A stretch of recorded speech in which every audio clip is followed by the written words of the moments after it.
So science and religion, I'm not sure if they've been doing a merry dance. So I've asked Wai H Tsang here to explain it in a much more erudite manner. So let's say welcome, everybody. Thanks very much. It's really great to be back since my visit last year. That was pretty controversial, Holocaust denial. It's going to get even more controversial now, this talk. So we're probably going to examine the most controversial idea in the universe. I mean, seriously, the most controversial idea in the universe. What's that? And what's the idea that somehow we are all one consciousness, that we are God, essentially. Okay, so it's a really controversial idea. And we're going to explore that in relation to two other really controversial ideas. That's this idea of psychedelics and religion. And some of you, this will be like old news, but I mean, that's quite controversial, that you can actually get mystic states with psychedelics. Okay, so it's quite a controversial idea. And the third controversy is prophecies. Okay, there's a particular interpretation of prophecies which is really controversial, it's really subversive, and it's really dangerous, and it's banned. So these three ideas, this kind of Gnosticism, everyone is God, we're all one consciousness, psychedelics and prophecies, they have a really kind of tight weave, and that's what we're going to talk about today. So it's going to be a controversial talk, and it's going to generate loads of controversy and questions. So, but the talk is designed in a way that kind of generates questions. So if you there'll be a break in the middle to ask questions, and also lots of time at the end as well. So if you can just hold your questions to the middle and end section, then we can have some kind of flow to the talk. Okay. So we're going to basically start by examining this idea. This idea that somehow everyone is God. Okay. It's really controversial, and it made me ostracized for years because I had these realizations in various ways, and I started giving talks on this. This idea that somehow we're all one consciousness. So at first, I was kind of completely alone. But as I gave talks and put up a website, I realised it's actually really common. It's actually believed by lots of people. I'll tell you a funny story. My sister-in-law, who's a kind of sorry housewife, she kind of couldn't stand my presence. I mean, like, don't hang out with the kids because I don't want you near my kids, because you're a bum, you're an absolute weirdo who talks about everyone as God. And then one Christmas, we're having dinner, and, Christmas, everyone goes around, what have you been doing? What have you been doing? I've been giving my talks at everyone is God, and I've wondered what everyone is God and prophecies are now. And she goes, oh yeah, of course, the all in the one and one in the all. What's going on here? Well, what happened was that she took up yoga, and basically she was told that somehow she's God, and she's become this kind of raving mystic. Sorry, housewife. Okay, so it's growing. This belief is growing. We're going to examine it in the context of world history. Okay, now, this is a diagram about religion. So basically, on the outer circles, outer mysteries, and in the inner circles, inner mysteries, and right in the centre is the mystery of God. Okay. So outer mysteries is basically what we know and hate about religion. It's the rules, the rituals, the regulations. It's the fables, the fantasies, and the fairy tales.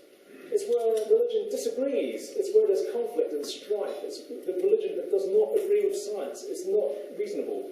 You can never reconcile the outer mysteries with science. But the outer mysteries allude to the inner mysteries. So they allude to this idea that somehow God is inside you, the Jesus within, the Christ within, Krishna within, Buddha within, Allah Christi in your jugular vein. In the Sikh holy text, Adi Granth, the one God is all-pervading and alone dwells in your mind. So somehow God is inside you. And also the idea that God is one, the Shema, Hear O Israel, the Lord your God is one. And the Bhagavad Gita, somehow the super soul God inside us appears divided, but is never divided, and is always situated as one. So somehow God is one, and somehow we are one. In Christ there's no Jew, there's no Greek, there's no slave, for in Christ we're all one. So these are outer mysteries alluding to this idea that somehow God is one, God is inside us, and somehow we are all one, that somehow we are all one consciousness. And when we go to the inner mysteries, the heart of the matter is actually said really explicitly. Okay, so these are the kind of banned inner mysteries of religion. So we have Gnosticism, the early kind of Gnostic beliefs, where the kind of beliefs that everyone is God is quite explicitly stated. And even in the Gospels, even in the Bible, it's alluded to. So John chapter 10:34, chapter 10, Jesus and his fellow Jews were about to stone him to death. So basically, for claiming to be God, chapter 10, John, it's in the Bible. But in John chapter 10:34, he quotes Psalm 82:6. Is not written in your law that you are all gods. In the context of being about to be stoned to death or claiming to be God, he quotes Psalm 82:6 in that context.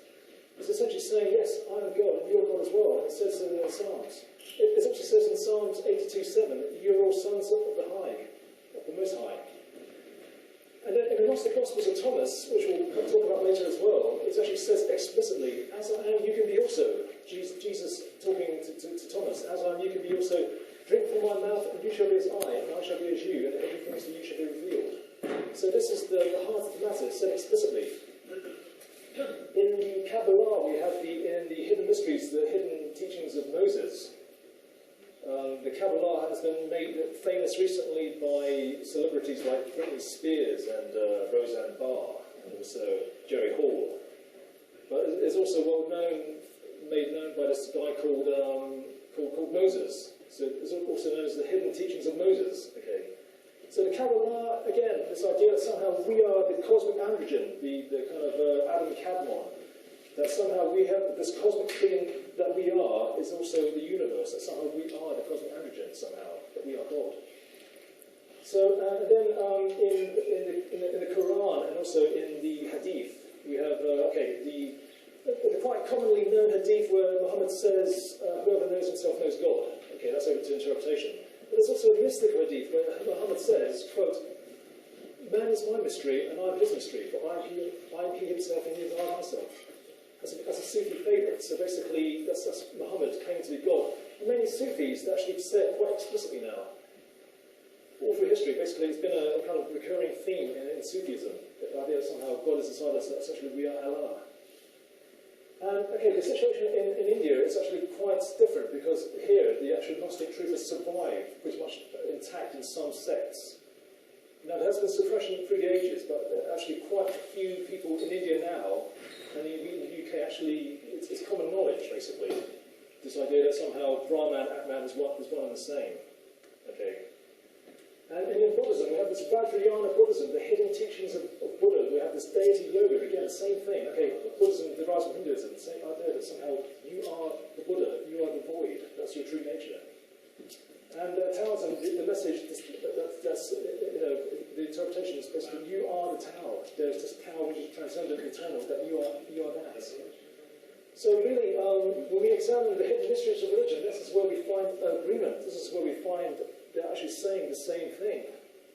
And one of the things is that somehow we're all one consciousness, that somehow we are all one. And there's many ideas in the mysteries, and they all agree that somehow the microcosm and the macrocosm are one and the same, that as above, so below. There's a cosmic image and a transcendent image, and somehow we reflect that image. And the amazing thing is that, you hear about these correspondences between science and, mystical religion. But it's really these inner mysteries that science agrees with. Ideas, say, quantum mechanics. John Wheeler's saying they're out there. Somehow reality is illusory. The idea of a fractal universe, somehow we reflect the universe.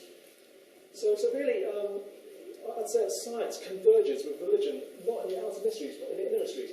And the amazing thing is, which we explore at the end of the talk, is that basically science came from esotericists, came from these mystics like Newton, like Leibniz, like Francis Bacon, really. So it's a kind of full circle. Science came from this esoteric religion. I'll show at the end that that science is going to bring about the full return of this esoteric religion. Okay. So in a nutshell, the most controversial idea in the universe, an entity in the universe thinking, claiming, and expressing that it is the universe. Okay. And it's also the hardest thing you can possibly explain, because I know some people might be thinking, what the hell is he saying? How can a person possibly be God? How can there be one consciousness? Impossible. But it's like this, look. If I told a person who believes that the world is flat, that you can go east by going west, you think that's impossible, wouldn't you? You can go east by going west, but you know that you go east by going west because you know that the world is round. So in the same way, you have assumptions about reality and about yourself that stop you from seeing somehow that we are all one. I can tell what those assumptions are, and finally, there's actually a way to actually show how that's the case now. But that's another talk, which I did actually a couple of years ago. And but go to my website, it's on the Truthjuice thing. We're going to basically explore other avenues of this idea. So we're going to explore the kind of further implications motivations of this idea in this talk. Okay, so in a nutshell, that's this idea that we're all gods, essentially, in the world of religion. Okay. It's like someone who has believed all their life that the world is flat, being told that the world is round, or someone who has believed all their lives that the sun revolves around the earth. Now it seems as if the sun revolves around the earth, and somehow that person, is told that the earth revolves around the sun. That person goes, "What the hell is that?" Well, being told that somehow we're all one consciousness, that somehow we are the universe, is like that times 10, times 100, times 1,000. Okay, so I mean, it's something you might be followers of David Icke. He talks about infinite consciousness. It's really alluding to the same thing, really. And some of you might, be sympathetic to the idea of a kind of esoteric conspiracy. It's a funny thing that this is not just where science meets religion, but it's also where probably conspiracy theorists and conspirator actually believe in the same thing. Okay. That's interesting, isn't it? I mean, maybe in the future we'll kind of explore that further. Okay, but in this talk we're going to basically explore, this idea in conjunction with two other ideas. Okay, we're going to go now into basically a kind of really suppressed side of religion. If this is pretty heretical and suppressed, there's another side which is also really suppressed through the ages and modern times. A real hot potato, really, really dangerous and heretical and banned. We don't want your kids to do it. Really, I mean, anyway, it's basically the idea of psychedelics. And I'm going to next 20 minutes to show you it's absolutely ubiquitous. So this truth, this idea, really had a resurgence in the late 60s and 70s. But it's really ancient. It's really ancient, and it was banned. It was suppressed. It was really kind of like, heretics were burned, their books were burned, their stuff was burned, people were burned. And let's going to go through a kind of survey of this phenomenon through history, just to show you absolutely, it's really like what's really one of the roots of religion, if you like. And then I'll show you its significance in modern times. So I'll go through a bit of history just to show you it's absolutely everywhere. Okay, so this is one of the most controversial ideas, together with the idea that everyone is God. Now, there is a relationship between this idea of psychedelics, a term invented by this guy called Humphrey Osmond, who was a psychiatrist, and psychedelic means mind manifesting. Now, they're also called entheogens, which means entheo. Somehow you kind of have some kind of union with God, or some kind of connection with God through these entheogens. But somehow there's a mystical connotation to these psychedelics. And essentially, the idea is that basically they induce mystical states of connectedness with God, either partial or complete. That's the basic idea behind it. So if there is this kind of inner mysteries of religion, where the founders of religion can be quoted as implying that they're God or have become one with God, then by showing that all through religion there is this kind of use of these entheogenic substances, we see a kind of connection, a very deep connection between the two. And then we understand better the modern phenomena that happened in the 60s and 70s. Now starting from the beginning, I mean, we're talking about hunter-gatherer society, basically foraging everywhere. Basically, you're hungry, you eat anything. You're starving, basically. It's cold, you pick up roots, berries, fungus. And so through thousands of years, humankind discovered what was psychoactive. Just because you ate everything, you ate it. And, so our caveman ancestors learned that's poisonous, don't touch that because you're going to die. Don't eat that. That's great to eat, that's yummy, that's fine. And this is psychedelic. This is great. This makes you trip out. So kind of like, from the ancient times, this becomes shamanism. So it becomes instituted. So the shaman takes these plants and goes into mystic trances and comes up with these visions. And it continues because we have these ancient mystery religions of Dionysus, Orpheus, and these ancient mystical rites. And it kind of merges in with ancient mysteries, witchcraft. I know witchcraft has a very bad reputation. But what witchcraft really is, in the past, is really psychedelic religion. It's essentially the witch persecutions. There's a very controversial interpretation of witch persecutions. What they were was basically Rome, in the Middle Ages, going out into the countryside, discovering that pagan Gnostic religion was still being practiced in the countryside and sending out the Inquisition to root out these practitioners of ancient mystical religion. Now, in terms of ancient mysteries, you have uses of certain substances like atropine, henbane, belladonna, basically in these ancient Roman Greek mysteries. But then you also have in the common colloquial language, you have what's called witch weeds, witches' weeds, and they are things like belladonna, things like henbane, things like mandrake, things like datura. And these are things which are put in witches' brews, okay, wicked witches. And then you have the fly garret mushroom, you know, the classics, the wicked witch making her brew to cast evil spells on people. Then you have the witch's familiar sitting on the fly garret mushroom. But what all these substances have in common, mandrake, henbane, belladonna, and datura, and fly garret, they're all psychedelic. And the other amazing thing is basically these ancient mystery religions is that these witch weeds, the active ingredient, belladonna, atropine, henbane, scopolamine, datura, scopolamine and atropine, and then you have mandrake, active ingredient, scopolamine and atropine. Then you have the fly garret mushroom, which is basically Amanita muscaria. Now there's a brain receptor called the muscarinic acetylcholine receptor in your brain and in your body. And basically it's named after the mushroom, Amanita muscaria, muscarinic receptor, acetylcholine receptor. It's so trippy. It's named after a psychedelic mushroom. Now that's not the case. I mean, people basically found that these mushrooms bound onto this receptor. But the amazing thing is, atropine and scopolamine, the active ingredient in all these other witch weeds, also binds onto the same receptor. So without any knowledge at all of, neurochemistry, these kind of hunter-gatherer foragers, witches, and practitioners of pagan mystery religion discovered a common brain receptor that makes you trip out. Now, it also stops your heart beating. You've got to tell them the bad side. Yeah, completely. I talk about psychedelics, you really have to qualify, and really I'll go more to the dark side, the bad side later on as well. So I don't really have to qualify. So they were banned because they're psychedelic and they gave people mystic states, but they're also banned because they're poisonous and when you take too much you die basically. It's kind of funny. I mean, there's two types of acetylcholine receptor. One's called nicotinic and one's called muscarinic, which is the psychedelic one. Now, muscarine slows down your heart, and nicotine, a cigarette, your heart quickens. So basically, it's basically stopping your heart beating. That's what you have to be careful of. Okay. Well, anyway, we proceed through religion. Mesopotamia, the oldest myth known to mankind, Gilgamesh, written on cuneiform tablets, mentions the plant of immortality at the bottom of the ocean.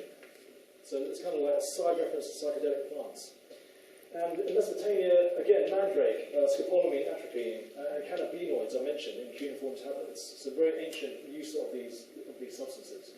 And then moving on to ancient Egypt, we have the blue lotus of the Nile. We have the water lily of the Nile, which are found scattered in Tutankhamun's tomb. Also many depictions of the mandrake again, mandrake in Tutankhamun's tomb. So the idea of the Egyptian mysteries also using these psychedelic substances. And okay, now Persia is really interesting because we have Zoroaster, and the Zoroastrian religion is so influential, it's massive, and it's funny, it's still a living religion. I mean, Freddie Mercury of Queen, the band Queen, is probably the most famous Zoroastrian on the planet. He's actually more famous than Zoroaster. So this guy, excellent musician, is actually living proof that Zoroastrianism is alive and well. Anyway, now so Freddie Mercury, but I mean the religion is still practiced. Okay, so it's actually it's going strong. Anyway, it's really ancient and really influenced Judaism, and basically Zoroastrianism also came from Zoroaster and Zoroastrianism is huoma, and it's a psychedelic brew called huoma in Zoroastrianism. And also in Persia came Mithraism. That actually existed during the time of Zoroaster. So basically, there's this Mithraic cult. We'll explore this a lot more in a minute because it has heavy connections with Christianity, Mithras. So this Mithraic cult associated with Zoroaster and came from Persia.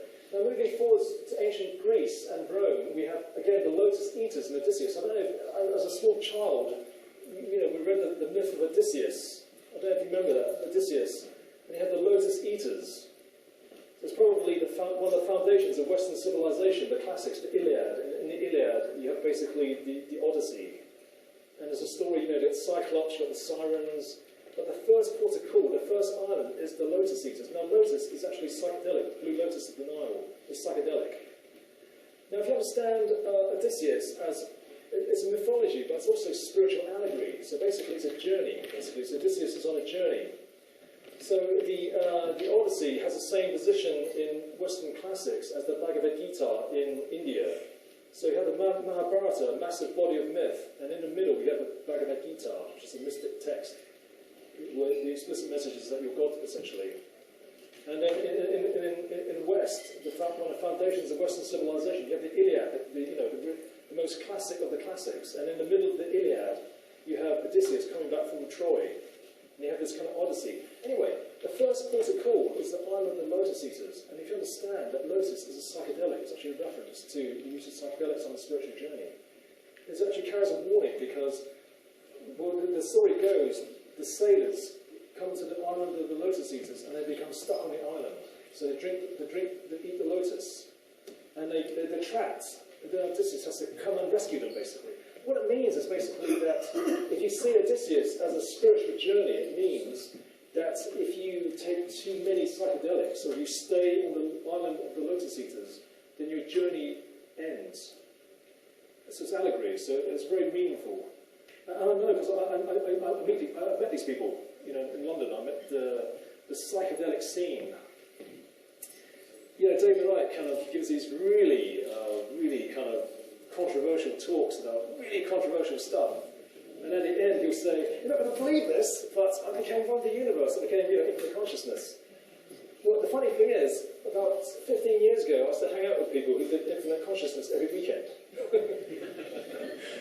And so that was the kind of land of the Lotus Eaters in London. But that's all they did. In midweek, they did nothing. They're just like total dopes. And, you know, 20 years on, they do nothing in their lives. You know, so the Lotus Eaters is a reference to that kind of, you're stuck in the island of Lotus Eaters. It's a reference to psychedelics being kind of, Alan Watts, the great, you know, mystic, and you know, his one-liner about psychedelics: when you get the message, hang up the phone. So that's what I think is, you know, do what you want, but I think from my experience, I think that's probably, you know, a sensible course of action. But they're really, you know, interesting and valuable substances. So I don't want to take away too much. Anyway, so we have these lucid mysteries, again, a kind of use of this kykeon drink to get mystic states. And the Delphic oracle and the Roman Sibyl, the prophetess of Rome. What's the common denominator? What does that have to do with psychedelics? Well, from the ancient texts, the Delphic oracles inhaled laurel leaves. But in more than that, the temple of Apollo was built on a volcanic fault, and it's actually, the ruins exist now. There's actually an article in Scientific American about, it's on a geological fault, and basically hydrocarbon gases come out. And the Delphic oracles breathed in the gases, they got high, and they tripped out, and they basically gave prophecy. And the Sibyl of Rome in southern Italy lived in these kind of volcanic caves. Again, these hydrocarbon gases made the Sibyl of Rome prophecy. So again, this idea that these hydrocarbons are another form of psychedelic. Okay. Years ago, I was living in a squat, and some guy came and basically told me about his butane experiences. He's getting, you know, cigarette lighter gas. Total freak. I mean, he's talking about his mystical experiences. I thought this guy's insane. You know, and he made such an impression on me because he was such a, you know, freaky hippie. I mean, really interesting guy, but just really intense. Years later, I read about the Sibyl of Rome and the Delphic oracles. I go, oh, yeah, of course. This is that guy talking all that kind of trippy stuff, and you know, kind of connects with modern times now. That would be what I meant. Okay, now, why have I put cult of Mithras? Because Mithras, that came from Persia, became a major cult in Rome. So it became really popular, especially with Roman soldiers. So there's kind of temples to Mithras all over the former Roman Empire. And, you know, if there was a religion for Roman soldiers especially, there's basically the cult of Mithras. And why is this significant? Because, we'll explore later, Mithras is essentially a kind of forerunner of Christ. So Mithras' birthday is 25th December. And there's many things to do with the Christian Eucharist, which are basically references to Mithras. So lots of Christian religion actually comes from the cult of Mithras. And it makes sense because it was huge in the Roman Empire. We're going to go over this later on when we talk about Christianity. Anyway, this talk doesn't have many diagrams. I mean, some of you probably missed the last talk because you're still recovering from the diagrams of the previous talk before that. So, I mean, some of my talks have over 100 diagrams, and it's kind of overload. This only has very few diagrams. So this is one of the only few diagrams of a temple of Mithras. Okay, so basically that's Mithras kind of overcoming a bull, and basically that's a pretty dark place, isn't it? But it's a ruin. So in ancient times, that's another ruin. But in the museum, they kind of done up how it would have been. So, but you can imagine a temple of Mithras, kind of cushions. And archaeologists think that it was basically an eating place. So they got together in these temples and they ate, and had feasts, and they had meals, basically, they ate stuff. Now there's been an idea knocking around for decades and decades, and it's kind of making a kind of resurgence of more and more archaeological evidence to support it. But essentially the Mithras cult was essentially a psychedelic cult. And that people were eating in these kind of places, psychedelic sacraments. And some authors, some historians think they ate psychedelic stuff and then they had an orgy. I mean, that might happen in some places. I mean, if there's bigger Roman soldiers far away from home, probably, I mean, these things happened in ancient times. But anyway, I mean, the idea that basically the Mithras cult was, the connection with Homer, Zoroaster, Mithras, the kind of ancient pagan religions. That essentially what they were doing is basically they were meeting in these places to essentially celebrate ancient pagan mystery religion using psychedelic substances. There's a very good book came out a couple of years ago called Mushrooms, Myth and Mithras. Very good book. So it's actually collates a lot of the kind of arguments and evidence from the past, from a few hundred years actually, since Victorian times. So it only came out a few years ago. Anyway, if we move on, okay, the use of psychedelics in Hinduism. Now, there's actually mentions of soma in the Bhagavad Gita and the Rig Veda, so basically the main holy texts refer to the soma. Now soma means literally to press out and to extract, that's what it means in Sanskrit. And other Sanskrit texts actually refer to lotus as soma. So the idea that you pressed out and extracted from lotus plants. So we're not sure exactly what soma was, but it was some kind of drink, and the Bhagavad Gita talks about the soma drinkers, tasted the delights of heaven, so having mystical experiences. And also in Hinduism, the use in Tantra, especially of things like, back again, Datura, one of the witch weeds in India. So what's used in Western pagan mystery religions, also found in India as well. And cannabinoids. Moving on to Buddhism. Now, the cannabinoids are sometimes put in a drink called Bang. It's a milky drink and it contains hemp leaves, basically. It's like a mild psychedelic. Sometimes it's really strong. Now, moving on to Buddhism, the story of Buddha's enlightenment, that he really pursued enlightenment. He was emaciated, really starved himself, like Jesus, 40 days in the desert. He basically became like a skeleton. Now, there's different tellings of his enlightenment. Now, one telling, which is not, it's not, it's basically accepted, it's mainstream telling, but it's open to interpretation, is that basically before his final enlightenment, a girl came and gave him a bowl of drink, that was white, milky drink. Okay, so that's some tellings of the enlightenment of Buddha. Now, that's not put in there to promote psychedelic drugs or anything like that. It's basically in the various canons of Buddha's life and before the enlightenment. Now, can we hazard a guess? Okay, that some young girl took pity on Buddha, saying, poor bastard, he's been meditating for ages and ages, he still hasn't got this enlightenment. Let's give him a bit of hash. Well, it's not so far-fetched when you realise in India today, and in ancient times, basically people use cannabinoids and basically hemp and these drinks to achieve mystic states, or also to just take away the hardship of life. So, I mean, that's a very kind of interesting interpretation, isn't it? And I think totally plausible. Doesn't mean it's is the case, but I think it's really plausible. Now, in Buddhism, we also have this kind of Vajrayana, which is known as the hidden teachings of Buddha. So you have the Mahayana, the kind of the Theravada schools, and the the kind of like they called out the kind of the foundations of the house, the walls of the house, but they called the Vajrayana the roof of the house. It's called a diamond vehicle. It's also called the hidden teachings of Buddha. Now, in the Vajrayana, which is essentially tantric Buddhism, there is use of datura, is use of psychedelic substances. Actually, Tibetan Buddhism is tantric. I'm not implying the Dalai Lama's getting up to all kinds of interesting things, but some, tantric Buddhist practitioners from Tibet do the full thing. They do the full, sexy stuff. and the drug stuff. It's basically part of Tibetan Tantra. Now, interestingly, the guy who brought Tantric Buddhism from India to Tibet, his name is Padmasambhava, which means lotus born. And if you understand that a lotus is a psychedelic, there's a meaning to what lotus born means. Now, the legend is that Padmasambhava kind of came down on a big lotus leaf, fully formed as a kind of oversized baby, and that's why he's lotus born. And there's actually a really obvious interpretation that his spiritual journey, like the lotus eaters, started with being born from taking lotus. It's kind of so obvious, isn't it? It's so, to me, clear. It's controversial, but it's kind of obvious to me, I think. But anyway, as we move on, Taoism, most scholars accept that it's basically from Siberian shamanism.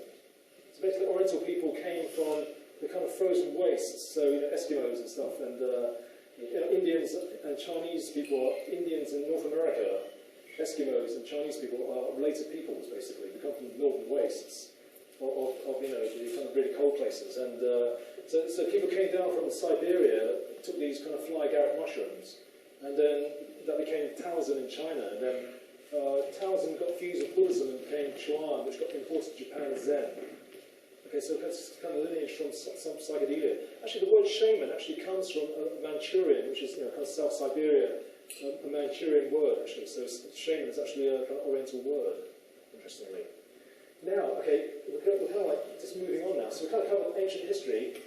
We've done kind of Eastern religion, all the kind of major Eastern religions. And now we move on to the kind of more Western religions. Again, the same thing. Okay, Judaism. Okay, if we start from the beginning, according to Judaism, Adam and Eve, the beginning, book of Genesis. Okay, so what do we have? We have this the tree at the center of the garden. God says you may eat all the fruits anywhere, but not that tree, because why? Because you're going to die. And then old snake comes along and tells Eve, no, you're not going to die, you're not going to die. Basically, you eat this fruit, your eyes will be opened, and you will become like God. You know good and evil. Isn't that a kind of reference to a psychedelic plant? That's an interpretation which I think is plausible.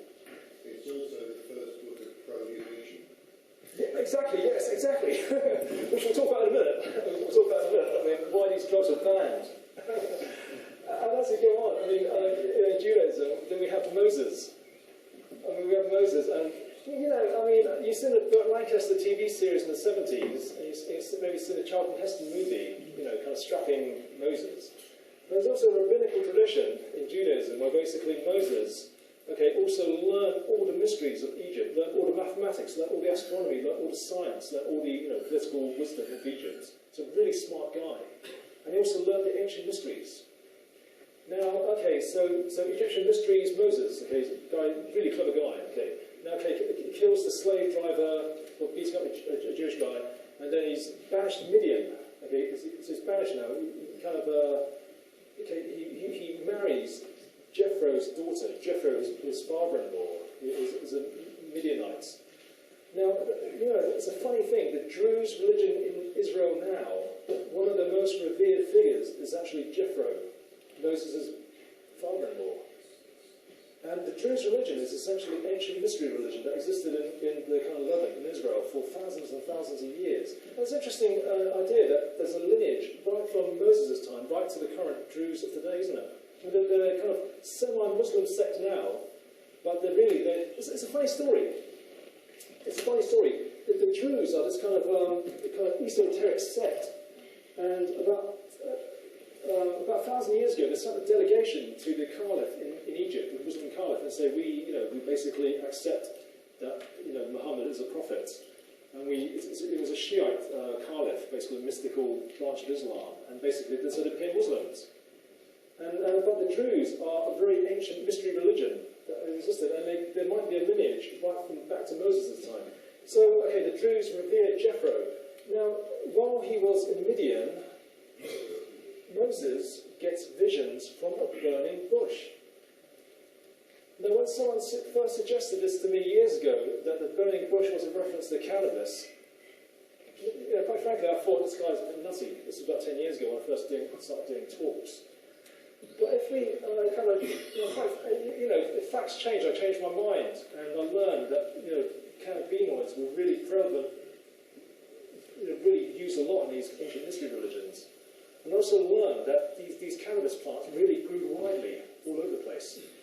And back to drug prohibition. One of the earliest examples of cited systematic drug prohibition, apart from Genesis, is in the 11th and 12th centuries, the Caliphate in Egypt actually had a problem with Sufis taking too much cannabis and tripping out too much and getting probably dysfunctional. So they burnt cannabis plants left, right, and centre in the Levant.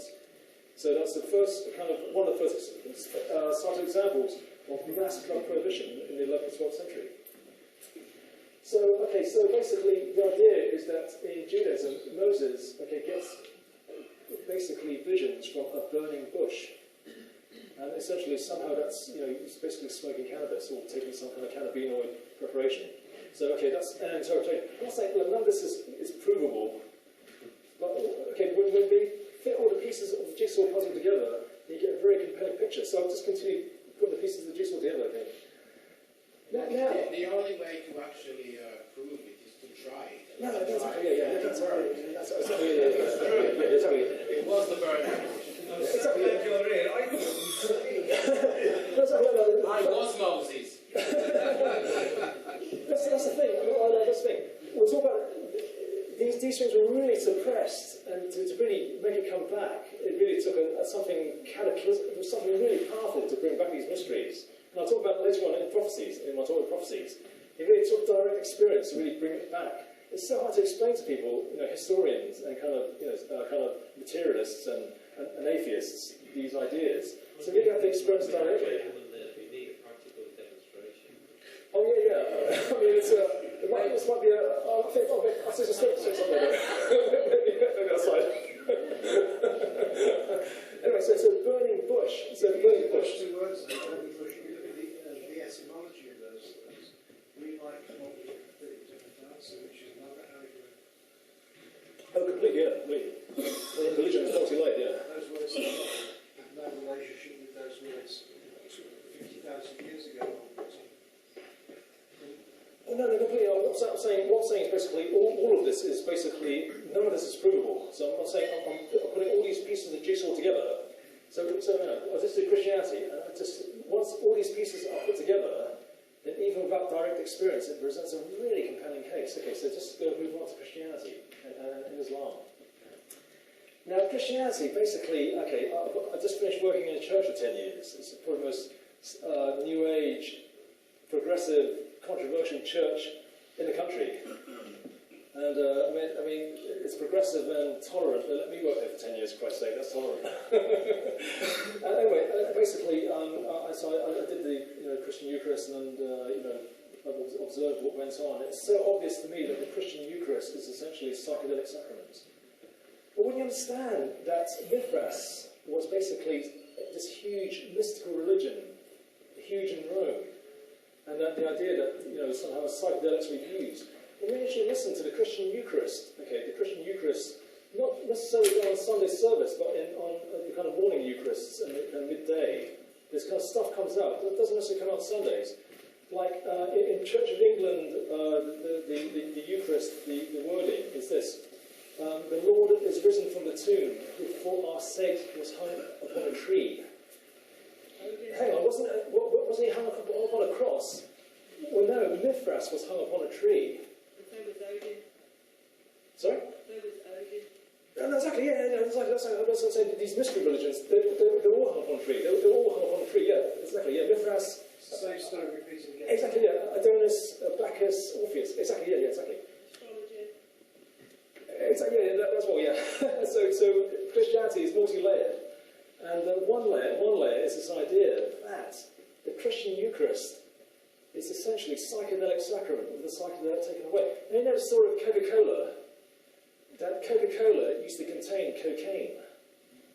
And when they found out the effects of cocaine, it was actually too hot to handle, it was too strong. It was replaced with caffeine.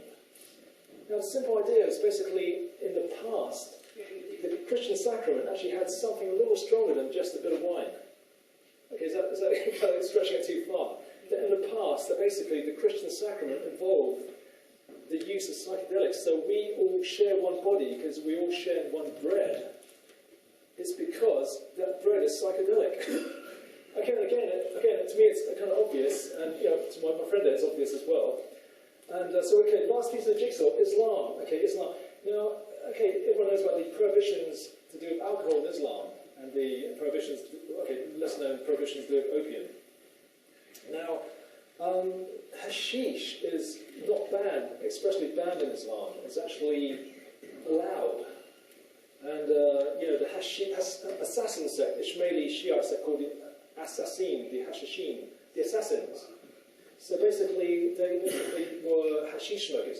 Now, there is a hadith which is kind of a saying of Muhammad. I'll read out word for word because it's I can be bothered to memorize it.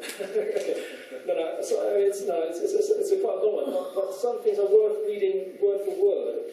And there's a hadith where Muhammad says, the apostle, okay, quote, the apostle of Allah said, "Come with us to the house of Aisha." So we went, and he said, "Give us food, Aisha." Aisha's his daughter. She brought her shisha, and we ate. Now that's really, okay, hot potato hashish. You probably wouldn't hear that in your kind of sermons, mostly in mosques, because it's basically saying, Muhammad takes hashish. And, you know, again, if we actually take all these pieces of the jigsaw together, then I think we have a kind of full house. We have, you know, Islam, Christianity, Judaism. So none of this is proof. I can't prove that, you know, Buddha was given psychedelic substance. I can't prove that the Eucharist had, you know, psychedelic kind of stuff in it. But when you take all this together, it's a very kind of compelling picture that somehow these psychedelic substances are all over the place. So what happened? Why is this idea so controversial? It's because the idea was systematically banned. So these pagan mystery substances were made witchcraft, evil, don't touch it, evil, you know, I mean, Mandrake, absolutely stuff of heavy metal lyrics, and it's poisonous, but it's psychedelic. And over the centuries, massive taboos are put on these things to really suppress it, So in the same way that psychedelics are banned, and so is this Gnostic idea that somehow we're one consciousness. But if these substances actually produce the state of being one consciousness, you can see why they're kind of band together. Now, there's other reasons why you ban psychedelics. And, okay, I need to basically go on about the kind of the negative effects. It's because sometimes you take psychedelics and you die, okay, from your heart stopping beating. Now, also it's the case, I have to say it because you have to qualify what you say, because these are dangerous substances. And it does happen, I mean, some people joke about it, it does happen that people, you know, take this stuff and you completely lose it, and you basically jump out the window. You completely lose it. There's nothing like losing it. You know, you're drunk and you do silly things, but when you're absolutely tripping out, you do the most really stupid things. You completely lost your mind, yeah? So, you know, years ago I was living in this flat and archway, and I was basically, I was doing stuff, I can't say what I did, but I did stuff, and then I walked to the shop, like naked. Half naked, that's what I'm Okay, luckily the shop was across the road, it was a quiet road, it wasn't the main street. And it was January. You know, it's early in the morning, the guy, you know, sorting through his papers, Sunday papers, and came, and, you know, I want some smokes, man, I want to buy some cigarettes, and, you know, in that state of mind. But I'm saying in that state of mind, you do anything, walk in traffic, you know what I'm saying, so it's really dangerous, so it's really, you've got to be, warning signs everywhere, you know, this stuff is really powerful stuff. And also, like the lotus eaters, I mean, these things, you lose your mind. There's a thing called frontal lobe hypo syndrome. So hypofrontal syndrome, your frontal lobes basically don't work for a bit if you take too many psychedelics. I'll give you an example. John Lennon, you know him as a kind of brash, assertive, cocky guy, joking and really kind of jokey and subversive and, quick-witted and stuff. And then later on in the Beatles' career, you kind of see him in the studio with Yoko Ono, kind of really passive and now kind of Paul McCartney's the top dog now, alpha male. And he's kind of really passive, he gets kind of like a Yoko Ono kind of mommy figure. You see those shots of them in the studios, Abbey Road, haven't you? We should have been here last week. Well, that's okay. That's I was depressed. Oh, right, okay. Anyway, that's hypofrontal syndrome. So you've taken loads of LSD, and you're coming down. So you've written all the amazing songs. You've written I'm a Walrus and Day in Life, and from all these amazing highs. And now you've spent the rest of the late 60s and most of the early 70s recovering. But anyway, okay. And then you wrote some pretty good songs in the late 70s and in 1980. Anyway, so you get a picture. So basically, these things are banned because they are dangerous, and they basically make people dysfunctional. And you have too many dysfunctional people, you have a dysfunctional society. So there's reasons why they're prohibited. But they're also prohibited because they give people funny ideas of a better world, of subversive ideas of changing society. So these hippies in the 60s and 70s, they dreamed of a better world. And basically, that's actually, the authorities might not like that. They want you to join the army, they want you to get a haircut, they want you to basically go to college. So this is another reason, and this has always been the case all through society. There's another reason why you ban these substances, okay? Anyway, so we have a situation where, in the past where, these things are banned, and the third kind of most controversial idea, which connects with psychedelics, and everyone's got prophecies, prophecies. Now the funny thing is, these things are banned, but the prophecies talk about their return at the end times, quite explicitly, and I'll tell you why. Now, what are prophecies? Now, all the world's religions contain prophecies for the end times. In the second part of the talk, I'll talk about why the prophecies are now. Okay, you basically know the story of the prophecies. I don't have to go through it, because you basically know the story of Star Wars and Dune and The Matrix and things like Lord of the Rings. It's basically a cataclysmic struggle at the end of time. Things about a really pear-shaped evil is about to take over the world, and there's cataclysmic battle, and then the age of purity and light comes. So it's basically the storyline, in all the prophecies for the end times, for the destiny of humankind. If these things are banned, then the prophecies talk about their return.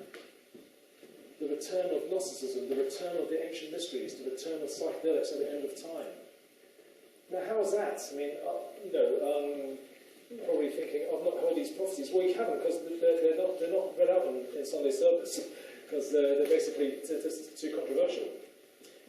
In Christianity, basically the manna, the psychedelic substance, the hidden manna, in the book of Revelation, which is basically the last book of the Bible, makes a prophecy for the end times. Quote, him that overcometh, the second coming of Christ, to him that overcometh, I will give to him dominion over all the nations. Okay, we're talking about the second coming of Christ here. Okay, the prophetic, the kind of the hero of the myth, the mythic hero. And it also says, to him that overcometh, I will give to him a portion of the hidden manna. So that's in the book of Revelation for the end times. Now, the hidden manna, why is it hidden? It's because the manna was placed in the Ark of the Covenant. That's in the Old Testament. And, so the Ark of the Covenant was basically in the Holy of Holies. It contained the rod of Aaron. It contained a jar of manna.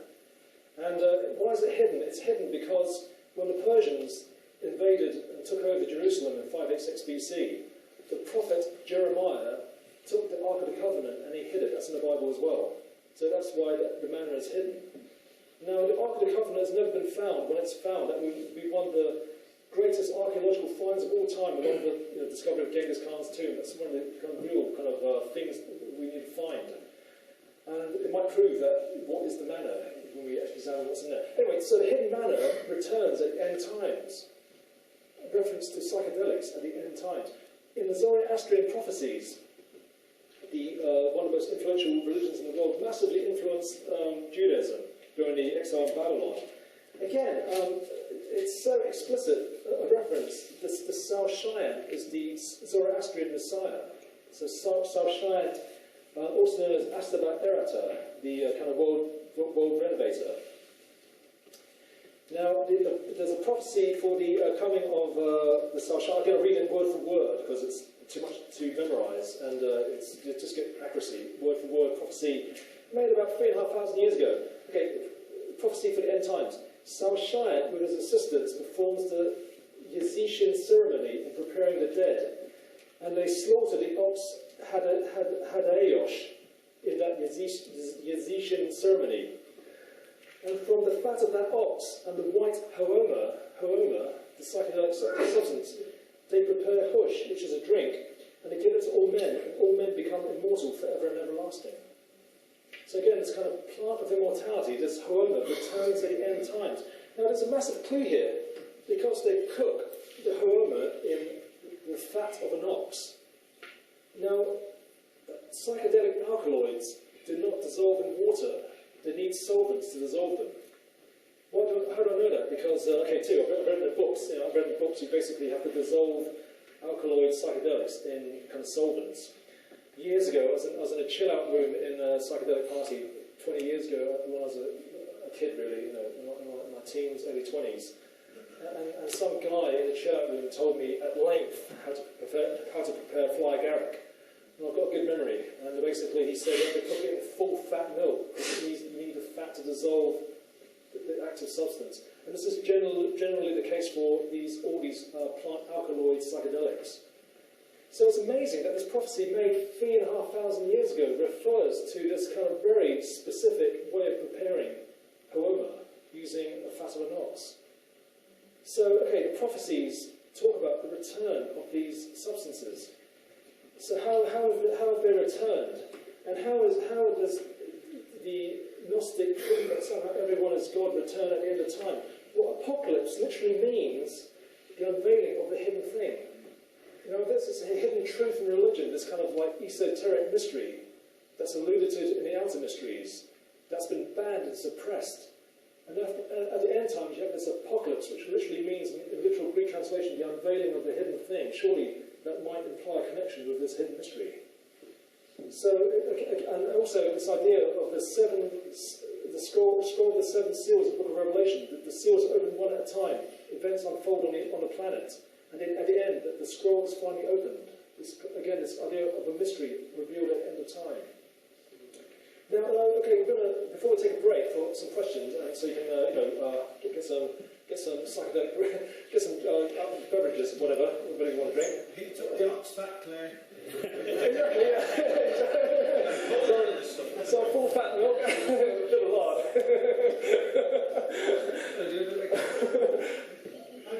Save me some. Have you read the book The Word Made Flesh by George W. Carey? No. That's quite an interesting book. Yeah. Let's get to the break.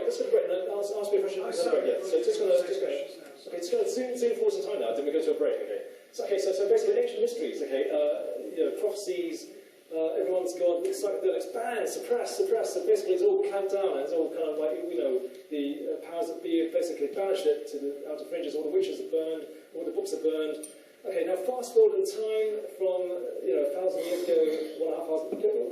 We're through 1,000 years in about 1 minute. Okay, so basically, what happened? Yeah, so there's Christianity, and then China had a golden age, and then Islam had a golden age, and then Mongols came, kind of destroyed China, destroyed Islam, and then you had the dark period in medieval times in Europe, and then you had the Enlightenment, Renaissance, you had the kind of voyages of discovery. Now, okay, all through this phase, you have basically had the esoteric mysteries they went underground and formed Rosicrucianism and Freemasonry, okay? So, and in my other talks about revolutionary movements, and the last talk I did here about the influence of esoteric religion on political philosophy, and the idea that the very idea of progress came from apocalyptic thinking. The idea of basically that there's a progression in history came from religion, basically.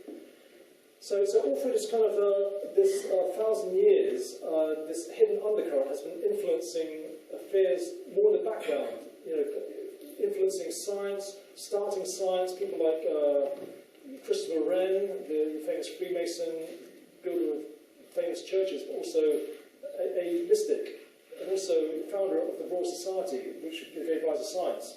And Isaac Newton, a kind of well-known kind of mystic, Francis Bacon, and also the influence of this undercurrent on revolutionary movements and new religions and cults, and so basically it's been active underground. And if we fast forward, basically we have the modern period. Okay, fast forward, we come to World War II. Okay, so we basically stopped our zipping forwards in history. World War II. Okay, in the prophecies in the Book of Revelation, there will be wars and rumours of wars. Nation will rise up against nation, like no time ever before. Okay. So there's no point saying, nations have always risen up against nations, but in World War II, nations rose up against nations like no other time before. But then the prophecies say, but the end is not yet. Now, why is World War II significant? Because 4 very important things happened towards the end of World War II. Really important things, which in our little story are going to be really key factors in the unfolding of the prophecies. I'll tell you what they are. Okay, 4 very major things that are really shaping the world today and are basically relating to the prophecies. Now, the first one, 1943, Albert Hofmann discovers LSD. So basically he discovers the psychedelic properties of LSD. And in his book, he basically quotes Johann Wolfgang von Goethe. He says, what greater, Goethe said, he quotes him, what greater thing can a person gain than that God reveals himself to him?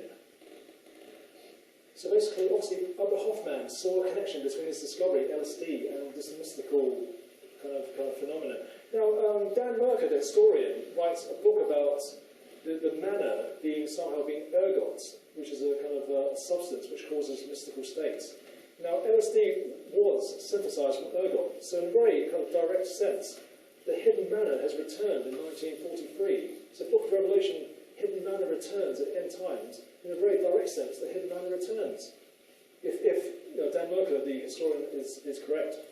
Now, okay, the second major happening towards the end of World War II, okay, is the first detonation and the first 2 uses of the atom bomb. Nuclear annihilation is suddenly something we can do. So Oppenheimer says, now become the destroyer of worlds. This is quite apocalyptic because, this idea of fire and flame engulfing the world is something that recurs in the prophecies. So we have this horrible situation where we now have the ability to really bore the oceans and really, torch the earth now. The third major happening towards the end of World War II, okay, in November 1945, the world's first general-purpose computer was finished. It's called, okay, there was kind of stuff done in England, which were like computers, because this is the first programmable computer, the first von Neumann architecture. Now, every computer in your pocket, in your smartphone at home, is a von Neumann architecture. So the first general-purpose von Neumann architecture computer was finished at the end of World War II. So we have this kind of technological revolution happening now. It started at the end of World War II, 1945.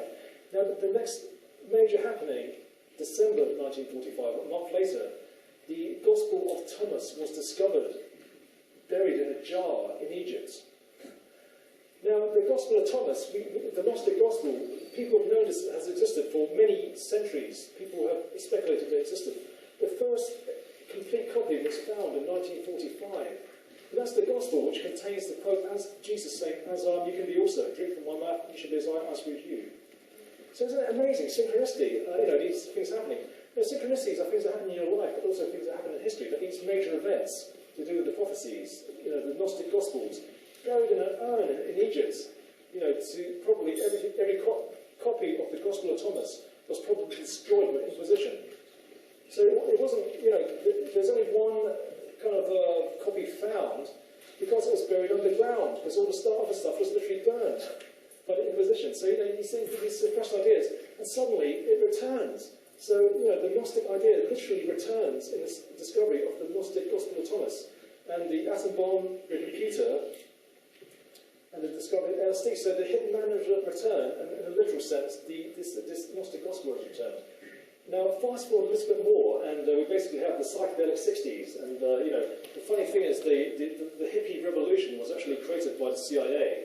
I'm not joking. I mean, it's not conspiracy theory, it's fact. I mean, it's in the declassified records. MK Ultra. I mean, Timothy Leary actually was funded by the CIA to investigate LSD as a chemical weapon, but also as a kind of insurgency drug. I like to think positively. The idea that the CIA operatives and people in the CIA took LSD and thought to themselves, "My God, this is amazing," and actually, clandestinely seeded on purpose the psychedelic revolution. That to me is very plausible. I can't prove it, but I'm saying most people say it's a complete accident, it's a complete irony that the CIA, created the hippie revolution. But it's in my mind, because I think positively about the way people operate, that you have these psychedelic CIA, people who actually systematically went about actually promoting LSD. I can't prove it, I'm speculating. But anyway, so zero thought. Social engineering. Well, no, exactly. And basically, people do things for different reasons. And I have this idea that people conspire to do horrible things to us, but also powers that be conspire also to do good things. Anyway, so fast forward, so we have basically resurgence of psychedelic culture, and in a sense, the Eleusinian mysteries, the ancient pagan mysteries, has been revived in this kind of world transient that exists in the world today. And we basically have this kind of revolution in this change in the world with computers, and we have kind of this ability to destroy the planet. And so we've kind of like talked about the past, now we'll zip to the present. Okay, we'll take a break now, and then after the break, the kind of punchline, the really interesting stuff, is how we're going to basically show how the first part of the talk completely explains what's going on right now. Okay, so, thanks. The first is what we can't, really, let's get down the ground here, fly Garrett. So I'm going to welcome back Wai H Tsang, as I said, for the second half. We're going to do about 45 minutes. This will be shorter, yes, much shorter section. And have a few questions at the end. And as I said, I hope you enjoy it. Let's say hello to Wai H Tsang.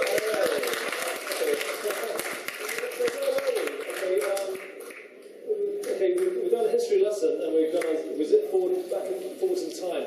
There's a really, we talked about psychedelics, everyone is God, and prophecies. There's a real tight connection between the three. What I didn't mention was that prophecies. Now, the idea that when people take psychedelic substances and trip out, they prophesy, like the symbol of Rome and the Delphic oracles. And also, when people are in a state of being one with God, not always, but sometimes people prophesy, people see things, people see truths about the future. Now, it's going to come full circle, because, this kind of hidden manner has returned at the end of the Second World War, the discovery of LSD, return of the Gnostic Gospels, and mentioned the atom bomb and the modern computer, so that's where we left off. So it's going to come full circle, because we have this psychedelic scene and this kind of revival of Gnosticism. So in the prophecies, in Joel, the prophet Joel says, at the end times, I will pour down my spirit upon the earth, your sons and daughters will prophesy, and your old men will dream dreams. And I think that's what's happened in the 60s and 70s. People prophesied and they dreamed dreams. And so we had this kind of resurgent interest in Gnosticism, Eastern philosophy, yoga, that emerged in the late 60s. Much of the New Age, many of the main speakers actually came from the psychedelic movement in the late 60s. So, and then computers, atom bomb, and, for the present time now. So what's happening now in the world? Now, the second part of the talk is basically the prophecies are now, and the prophecies, when we go in them in detail, they actually explain what's happening on the planet now. So it's a history lesson. It becomes a talk about current affairs, and it relates prophecies to current affairs. So all the world's religions contain prophecies.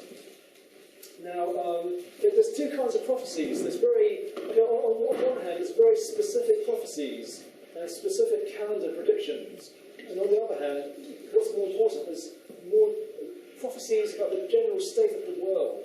I think they're more important. Because these specific prophecies are interesting, but then, it's debatable. I mean, there's thousands of them. I'll give you an example in the book of Isaiah. Prophecy says that when the great happening happens, the dispersed of Judah will return a second time. Now that's a very clever prophecy because it makes three predictions, because that prophecy was made during the first dispersal, the first exile in Babylon. That's where Isaiah was written. So it actually predicts that the Jews will return to Israel, get expelled again by the Romans, and then return again with the founding of the modern state of Israel. That's quite pleasant, isn't it? It's not bad. But it's debatable. I mean, obviously, a skeptic would say, so what? And also there's prophecies like Hopi prophecy. When the end times happen, cobwebs will be woven back and forth across the sky. And some people might think contrails. But again, so what? It's debatable. And there's loads of things like that. In the book of Revelation, the book of prophecy, a star called wormwood will fall down from the sky. It will basically make the waters bitter, and people die from drinking the waters bitter.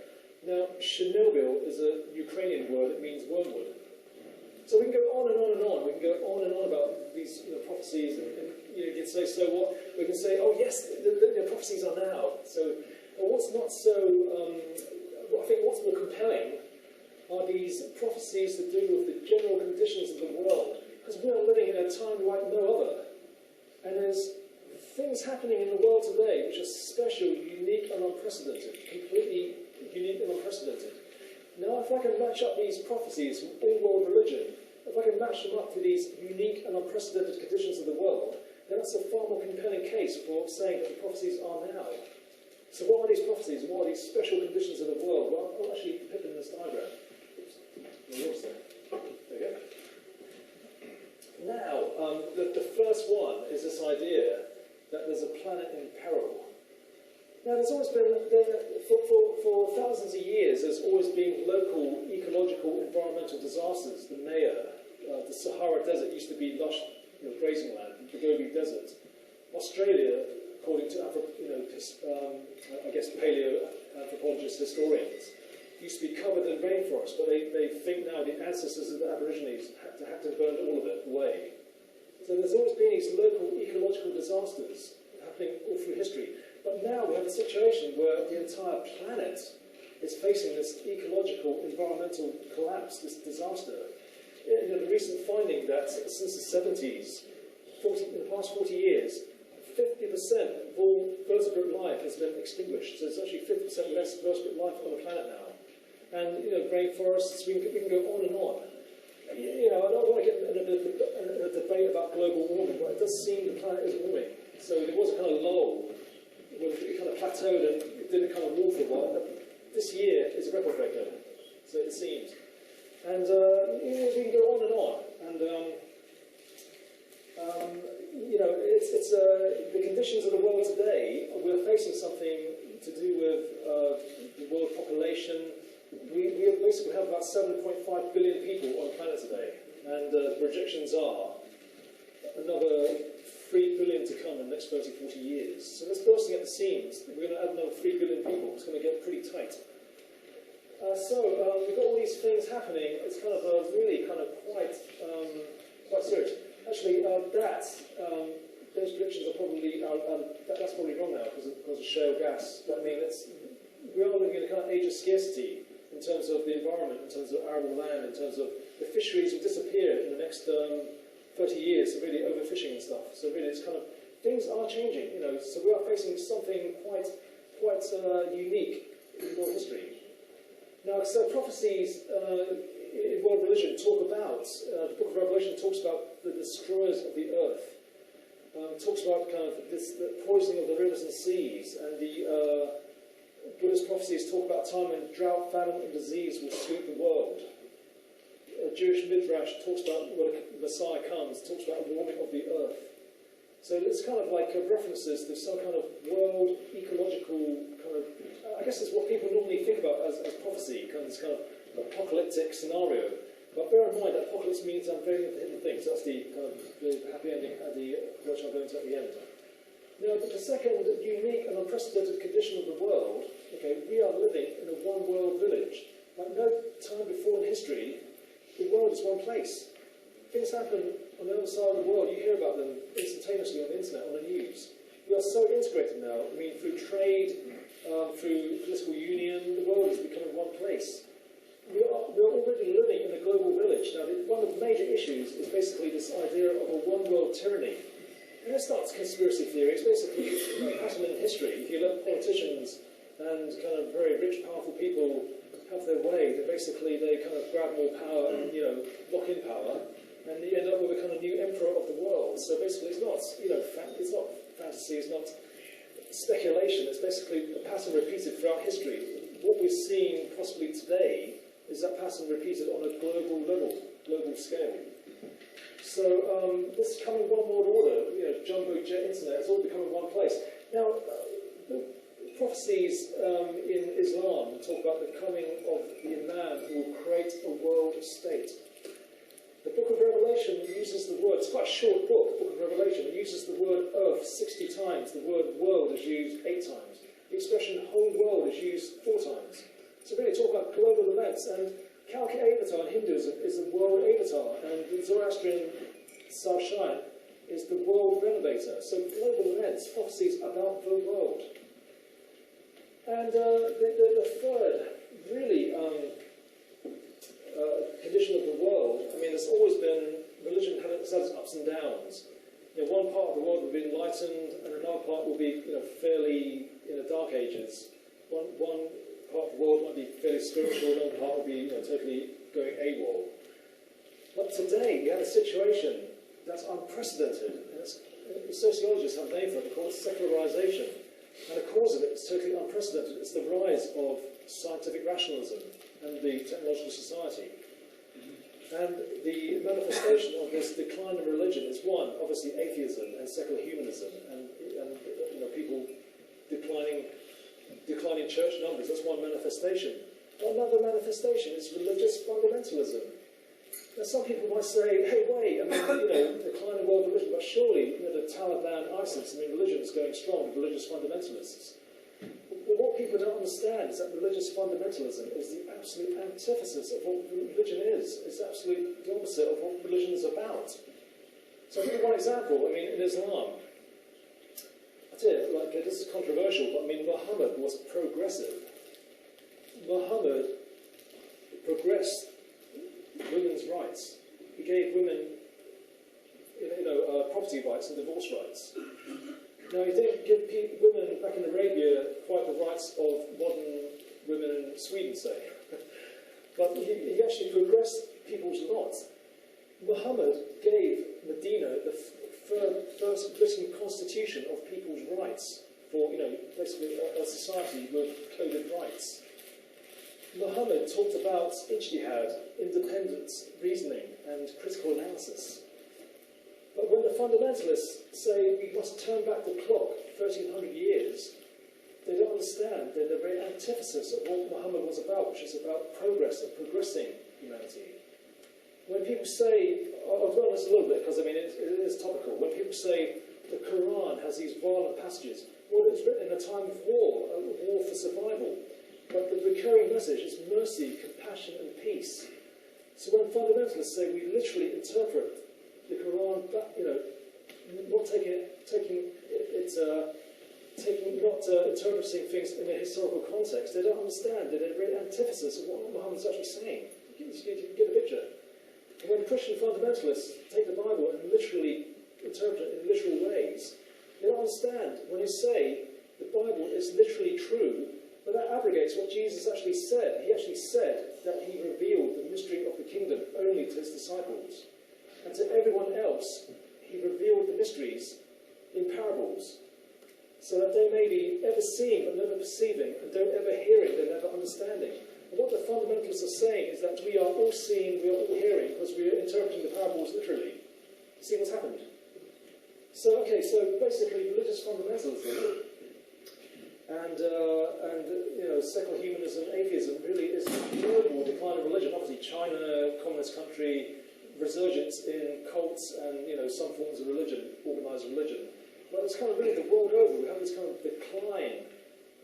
I'm not saying there are bright spots. There is a kind of little pockets, but generally we have a kind of real situation today where the world has really gone AWOL religion-wise. Stories from Burma of Buddhist monks, inciting violence against Muslims and murder. Even. So really things have changed. I mean, really, it's so anyway. So the prophecies talk about in Islam that the time when the Quran will be worshipped as dead letters. Instead of submitting to the Quran, people will twist the words of the Quran and use it to their own ends. And it talks about a time when Islam will be in the state of a hopeless, helpless camel that's laid down and it's wagging its tail. I know some, militant Muslims might find that offensive, but you see the situation in Islam, basically, it's in a really kind of, weak state. The fact that you have ISIS, basically, in fact, Osama bin Laden's gripe was basically you had foreign armies occupying Saudi Arabia. So, I mean, religion and also the state of Islam, basically, it's a state of, religion in general, is in this kind of weak and corrupted state. Very, very controversial stuff. Obviously, I wouldn't say this is Saudi Arabia. But I mean, to me, it's obvious. Okay, so religion isn't a kind of. There's lots and lots of troubles in this world to do with religion. That's obvious, isn't it? Now, so prophecy is also continuing in Bhagavad Gita. When the happening happens, there's a kind of decline in the moral law. And in back to Buddhism again, there's kind of 3 ages of the Dharma before the great happening happens. You have basically a kind of the 3rd age is basically the Dharma has been forgotten, and you get your Buddhist monks inciting violence. So that's a manifestation of the 3rd age. And so we have this kind of picture of Buddhist prophecies, a time when the doctrines of materialism will overwhelm their minds. Basically, religion has been forgotten, and the truth of religion has been forgotten. Anyway, to cap it all, okay, continuing with the decline of religion and prophecies, there's an incredible nexus of problems that converge in the Middle East that's happening right now. It's to do with ISIS, it's to do with Israel, it's to do with fundamentalism in America. It's incredible. You couldn't make it up. It's the most tangled knot you can possibly imagine. And it's literally leading the world to World War III. I'll explain it. I'll explain it. Basically, you have fundamentalist Christians in America, and they believe in what's called rapture, dispensationalism. Dispensationalism is a doctrine that came out in the 19th century. It came from a sect called the Plymouth Brethren and John Nelson Darby, and he talks about the rapture. So basically, one line in Thessalonians in the Bible was interpreted that Jesus would literally appear in the sky, and then he'd be lifted up in a kind of protective bubble, the rapture, and you'd be protected, and then Jesus will scorch the earth, destroy the earth, and remake the planet anew. And then the kind of born again will come down and inherit this kind of remade earth. But it's a fairy tale, but people believe it. And many of these people are in power in America. and famously, James Watts, Ronald Reagan's Secretary of the Environment, said when he was asked by a congressional panel, do we have to look after the environment, James? He said, no, because, quote, I don't know how many days I can count before the Lord returns. So it's actually a prevalent belief, and fundamentalist Christians don't believe they have to save the planet or, protect the planet because they think Jesus is going to destroy it and remake it. And a survey of Colorado nuclear weapons workers in making nuclear weapons, most of them were fundamentalist Christians, and a great majority of them believed they were making nuclear weapons for Jesus to use to scorch the earth. It's scary, isn't it? It's not just people in nuclear weapons factories. It's quite high up. There's people like Castle Weinberger in Ronald Reagan even, and people in power in America. And then fundamentalist Christians in America will always support Israel because in the prophecies, Jewish people must take all of Israel for the second coming of Christ to come. Now in Israel, basically you have the prophecies of the Messiah, and so we have feverish expectations of the second coming of Christ. You have feverish expectations in some sects of the Messiah imminently coming. You have yeshivas overlooking the Western Wall. They basically want to kind of recreate the rituals of the Temple of Solomon. Now, one of the hottest potatoes politically is this idea of rebuilding the Temple of Solomon. Why is it a hot potato? It's because it's a massive movement. There's powers that be in Israel that basically want to rebuild the Temple of Solomon, and groups are buying land around the Western Wall to rebuild the temple. It's problematic. Because Islam's 3rd holiest site, the temple on the mount, is built on the remains of the temple. So you have to demolish the temple, the dome and the rock to rebuild the Temple of Solomon. And then, so that's obviously going to cause conflict. It's going to cause World War III. So it's problematic, but there's factions and there's forces that want to rebuild the Temple of Solomon. And they're very powerful. Now in Islam, ISIS and Shiites, Sunnis and Shiites, basically this is probably the most, it's kicking off right now in fact. I mean, ISIS are Sunnis, but they're using apocalyptic imagery and prophecies to recruit. So Dabiq, what's Dabiq? Dabiq is a town in northern Syria. It's important because Muhammad made a prophecy. He said that basically a Muslim army at the end times would face an infidel army with 80 banners. And there'd be a huge battle in Dabiq in northern Syria. That's a prophecy by Muhammad. That's widely recognised.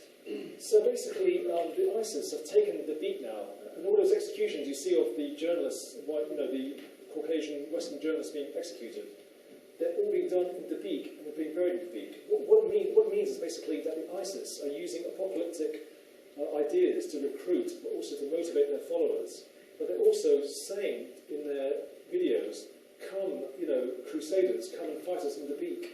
And it's actually driving ISIS, one of the driving factors. And yes, there is oil involved, there is kind of Saudi Arabia and Qatar, wanting to build pipelines. But then there's real strong theology driving ISIS. Now, how does this meet Shia Islam? Now, some of you probably might be aware of Ahmadinejad, the past leader of Iran, was heavily into Imam Mahdi. Every speech he gave made references to Imam Mahdi. Just imagine if David Cameron, every speech he gave in the House of Commons made references to the second coming of Christ. Anyway, there's a feverish expectation of the coming of the Mahdi in Iran. So Shiites are fervently expecting the imminent coming of Imam Mahdi. It's not just Ahmadinejad who was the leader of Iran, it's actually all over the place. And Revolutionary Guards, I've actually seen one of the videos made by the Revolutionary Guards for training. It's all about Imam Mahdi. He's coming soon. Basically, they're saying, you are the soldiers of Imam Mahdi.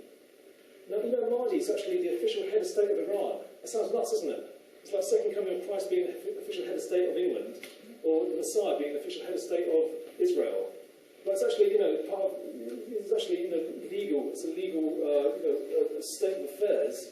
And Ayatollah means placeholder, like, Lord of the Rings, the steward of Gondor is a placeholder for the return of the king. So Ayatollahs are basically placeholders for the coming of Mahdi, and they'll think it's soon, they're thinking things now. How does this meet ISIS? Because Shiites are basically like the underdogs in this kind of war between Shiites and Sunnis. Now, Shiites have this ceremony every year, a shura, where they basically lament the death of Hussein, who is the grandson of Muhammad. Now, this is interesting because it's very powerful. It's central to Shia, mythology and what Shiaism is about. It's basically that, Shiaism is also about mystical Islam, the kind of mystical strain of Islam. But the idea is basically that Hussein was the good guy, son of Ali, Shia means party of Ali, the son of Ali was Hussein, who basically went against the corrupt caliph. And basically the corrupt caliph killed him in the battle in Karbala that you heard in the news a lot a few years ago because American armies were fighting the insurgents in Karbala. Now, the Ashura festival is about the fact that Hussein asked the Shiites for help. I'm the son of Ali, you're the party of Shia, of Ali, Shiites. But the Shiites didn't help. So what Ashura is about, when the Shiites whip themselves and cut themselves and punish themselves, the kind of passion of Hussein is that basically, we do this every year, we didn't help, we regress it. But it's not historical, because the hidden pretext is basically that one day the Mahdi will return, in the sense of the return of Hussein, and we will be ready to help, to form militia, to help the Mahdi. So see, it's actually central to what Shia are about. Now, a recent fatwa has been issued by the Shiite clerics saying to fight ISIS. Now, basically, you have this evil caliph 1,300 years ago killed Hussein, and the central ceremony or central kind of rite, ritual in Shia Islam is that we mourn the killing of our central figure, son of the central figure Ali Hussein, by the corrupt caliph. And if ISIS are trying to reform the caliph and they're killing Shiites, can you see it's a pretty combustible mix of prophecies meeting in the Middle East and in northern Syria right now. And combined with the fact that, these powers that want to rebuild the Temple of Solomon combined with the influence of America, combined with the fact that China wants Iran's oil and will support Iran, that Russia supports Syria, and it's a combustible mix, isn't it? It's got basically World War III unfolding as we watch the news, okay? I know it's depressing, okay, that's the depression start, that's going to happy ending, okay? I mean, you could not make up a more twisted knot. I mean, some, a kind of fictional plot. That's how it's supposed to be. And exactly, I mean, this is a plot that's been made up by God, the cosmic intelligence, and it's really intricate. No human being could actually contrive something as intricate and and horrible and pretty intractable as that. But there is hope, and I'll tell you what, okay, just to leave you going home happy, okay. I can stop the talk right there, and there is hope. And basically, it's this. Okay, so. Those are the conditions of the world, prophecies. So prophecies really are now, and we've got this amazing situation in the Middle East that's really kicking off right now as we speak. Okay. So, what's going to happen? So what's the happy ending of the prophecies? Okay, so here it is. Okay, what's going to change the world? It's going to resolve the situation in the Middle East. It's going to completely turn things around, solve the ecological environmental problem, and actually be the salvation of humankind. Here it is. Okay. Now, firstly, there's this thing called the technological singularity. You know this idea that technology is really accelerating. New mobile phones come out every month, and they're twice as powerful. Really, in fact, this mobile phone in my pocket has more power than a supercomputer when I was a child. Yeah? So a supercomputer, massive thing in a big room, air-conditioned room. And this is actually faster and actually does better computer games than that. No, it's my left testicle's feeling it, sorry.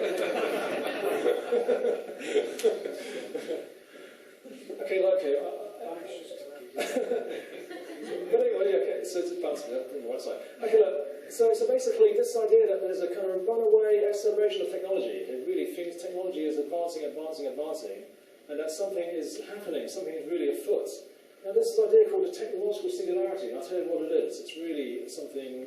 It's a bit of fact, the idea that there's this prediction that we will inevitably get artificial intelligence, that will create human-level intelligence. And once we have that, there's a feedback effect. The intelligence creates more effective artificial intelligence, and there's a feedback effect. And there's a runaway feedback effect. We get super intelligence that creates even more super intelligence. Now, so basically, we are here.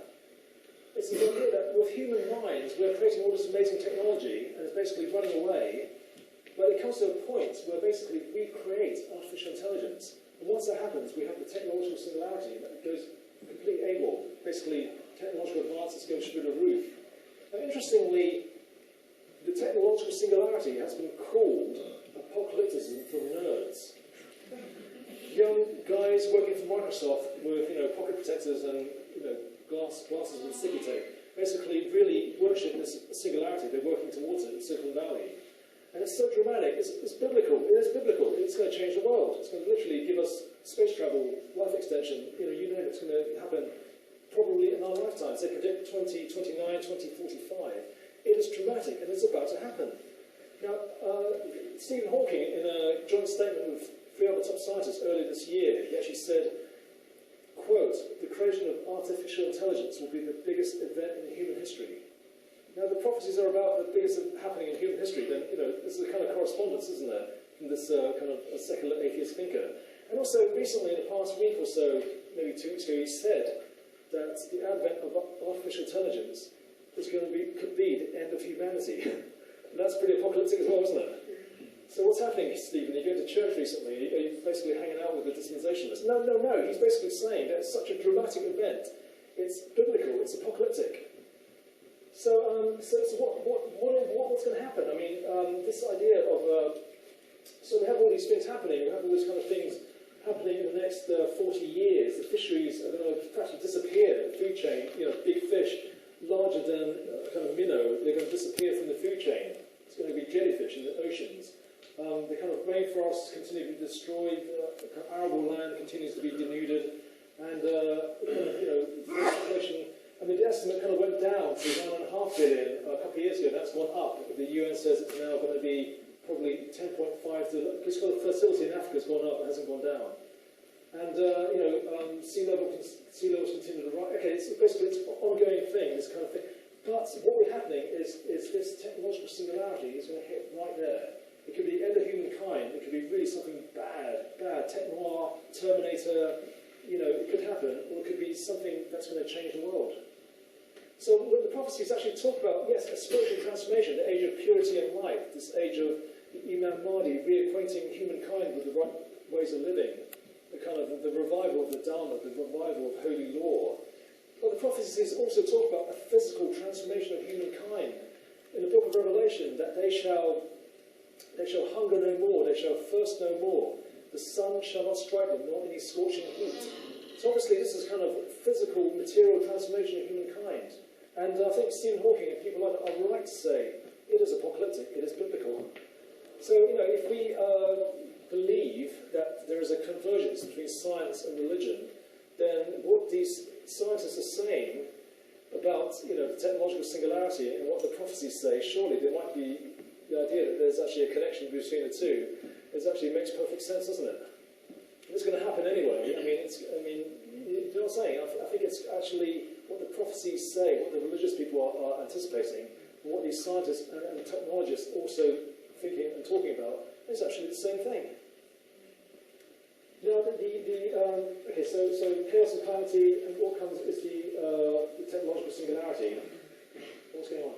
Here we go. Technological singularity. Now, I guess the centerpiece of the prophecies. Okay, this is the spiritual part. If this is the physical transformation of humankind, then the final part, the unveiling of the hidden thing. Now, okay, we've had our psychedelic revolution, the old, sons and daughters of prophecy, your old men have dreamed dreams. But is that the apocalypse? Well, not quite.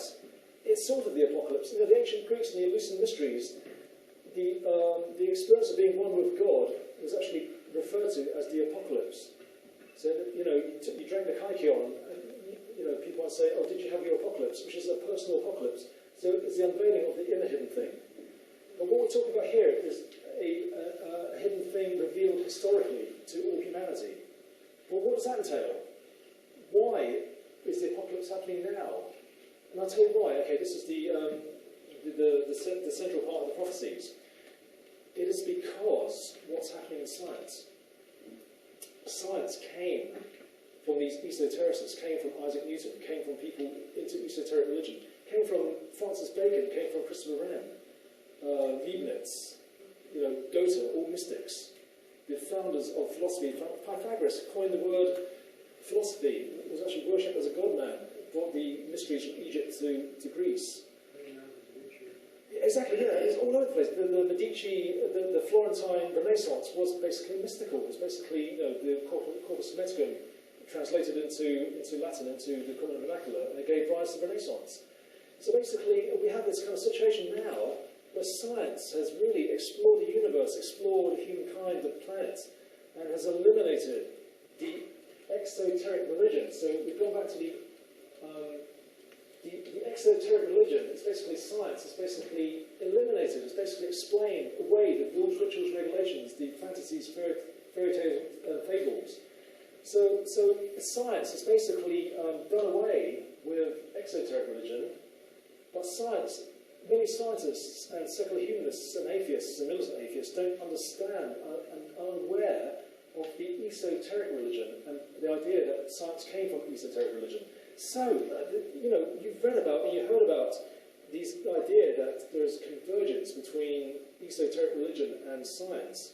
So, the idea is that quantum mechanics is actually saying things that the mystics were saying all along. So, according to John Wheeler, studying quantum mechanics, there's no out there, which is actually, doctrine of Maya, Sunyata, the illusory nature of the universe. Now, some secular humanists and some militant atheists say, oh, but that's misappropriating quantum mechanics to try and justify your woo, your fuzzy thinking, your mysticism. But no, because the founders of quantum mechanics, particularly the German ones, were heavily into mysticism and idealistic philosophy. So Schrödinger, the very bedrock of quantum mechanics is Schrödinger's waves.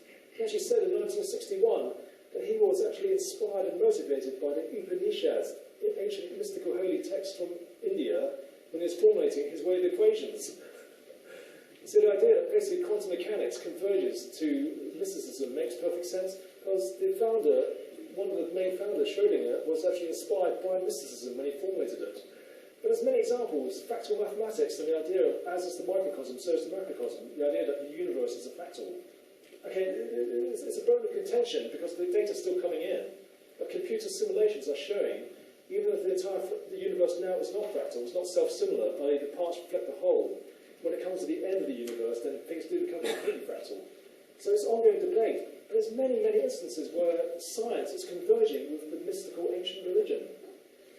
Now, okay, so what's happening is that basically we've come to a point now where science has basically eliminated exoteric religion, and they have this idea, militant atheists and secular humanists, and scientists have this idea called a God in the gaps.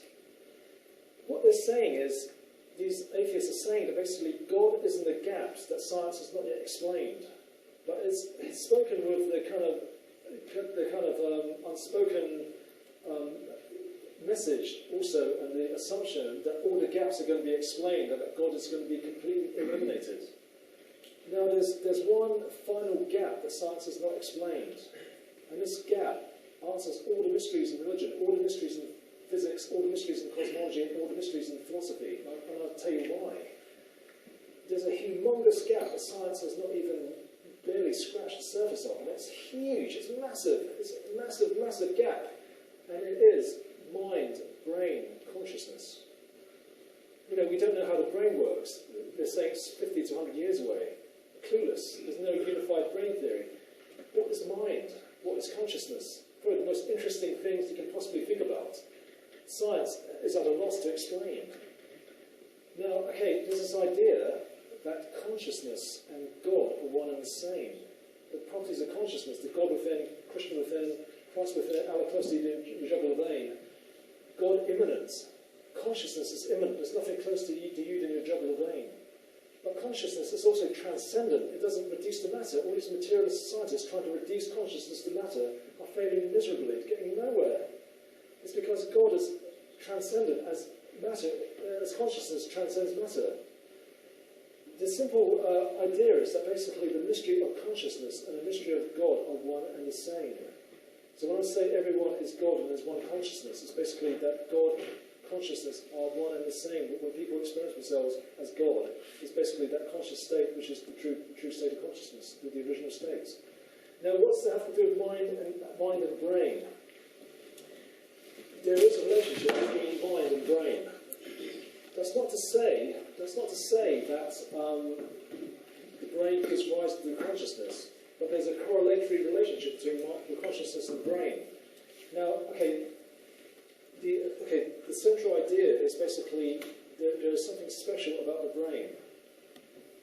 What's special about it is that it's completely fractal. There's a completely fractal way of understanding the brain, completely. Now, there are mysteries to do with cosmology and to do with physics that the physicists cannot answer. They can't perform experiments to answer these questions. And there are questions where kind of physicists are divided, 50-50. They're to do with cosmology, to do with string theory, to do with origins of the universe, to do with quantum mechanics. And basically, there is a solution to these mysteries, and it's simply this. Okay, consciousness, mystery of consciousness, mystery of God, one and the same, but there's another idea which kind of completes everything. And it's simply this. There's a recurring idea which doesn't go away in science. Okay, it's this idea that somehow the universe reflects the brain. So James Jeans, the physicist, talks about the universe being a giant fort. Roger Penrose talks about somehow platonic values are embedded in the quantum matrix. Many kind of physicists talk about somehow the universe being a giant brain, a giant fort. A recent paper in Science, one of the most prestigious science magazines in the world, where they found simulations of the entire universe. They found correspondence, relationships between interactions of the entire universe with networks like the internet and like the mouse brain. So the kind of filament structure of the universe actually has correspondence, and the interactions of the universe on a cosmic scale have correspondence with networks like the internet and networks like the brain. And this is your own reading is continue that then. So Exactly, yeah. it's a replication. It's a continuum, and it's basically the return of the ancient mysteries. Now, the very simple idea is this: it's that the brain, an understanding of the brain, okay, final understanding of the brain, the gap to be revealed, okay, one, perfectly extrapolates to the universe. There is a way of basically interpreting all the separate pieces of the puzzle, the cosmological puzzle. You can fit them together in such a way where all the pieces of the puzzle. Now, cosmology and physics is a massive open questions, it's a massive unanswered questions, it's a massive partial theories. And there's a way of taking all these partial theories, these open questions, these points of conflict, you can click them all together in a certain way that the universe, you have a picture of the universe that's completely scientific, but also is a perfect reflection of the brain. Now, how's that? If you can actually show that to the world, then you basically have the return of, as is the microcosm, so is the macrocosm, as is the universe, so is the human mind, as is above, so below. Now, okay, how does that show that we're in one consciousness? Okay, this is the real. I went to the consciousness conference earlier this year. Someone paid my airfare, and all the material scientists just don't get it. The biggest names in science were all there. John Searle, the biggest philosophers, Roger Penrose, all these big neuroscientists, all there. They're all trying to reduce consciousness to the brain. But the funny thing is, many of the organisers, but also the volunteers and helpers, and actually many of the delegates who were just attending, listening to the scientists, they all believe in the one consciousness idea. There's also a revolution in the making. Okay, Deepak Chopra was there, and he obviously supports the Advaita Vedanta one consciousness thing.